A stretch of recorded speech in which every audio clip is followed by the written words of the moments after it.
Usually what happens is, let's say somebody comes to a financial advisor. There's $1 million to invest. Half of it is in IRA, other half is in a taxable account.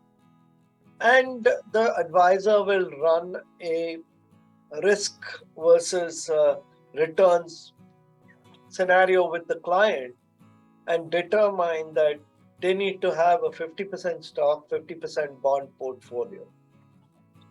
Let us see. What is usually done is that across both the portfolios, the allocations are same, 50-50. But is that a correct way to do it? Should we put all the bonds inside the traditional account, into the taxable account, and put the stocks in the IRA account? Should we split it in half, or should we have bonds in IRA and stocks in the taxable account? Let's look at these three numbers to determine what is the best way to move forward. Yeah. Starting value, this first one shows $500,000. That means the taxable bonds are in the bonds are in the taxable account. The bond generates 5% gross return. Because they pay tax each year, they have 3.75% net return, and they would grow to 1.5 million post-tax after 30 years. Let's assume the stocks grow at 10%, and then because they're in the IRA account, if you withdraw it, you will pay tax on it, and your net amount in hand is $6.5 million. So total amount you have is about $8 million from this $1 million, taking the same rates of return.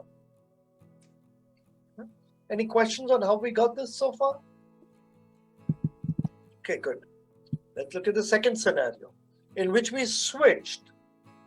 We put the stocks in a taxable account, and we put the bonds in the IRA account.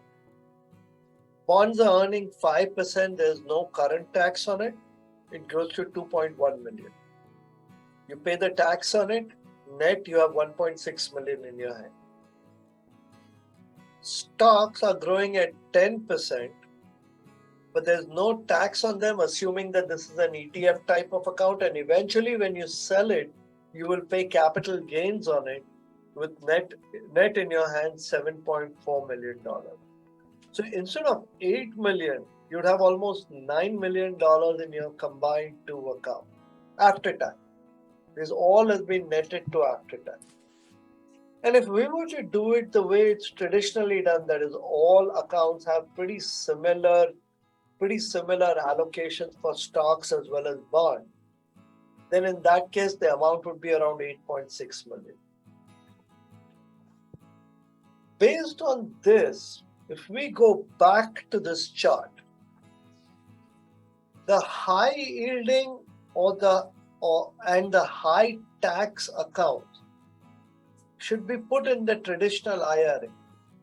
The ones which don't generate tax because of the nature of the investment, because of the nature of the investment, they don't generate immediate tax, or they generate tax at a lesser bracket because, let's say, they're paying long-term capital gain, then they should be put in your brokerage or after-tax account.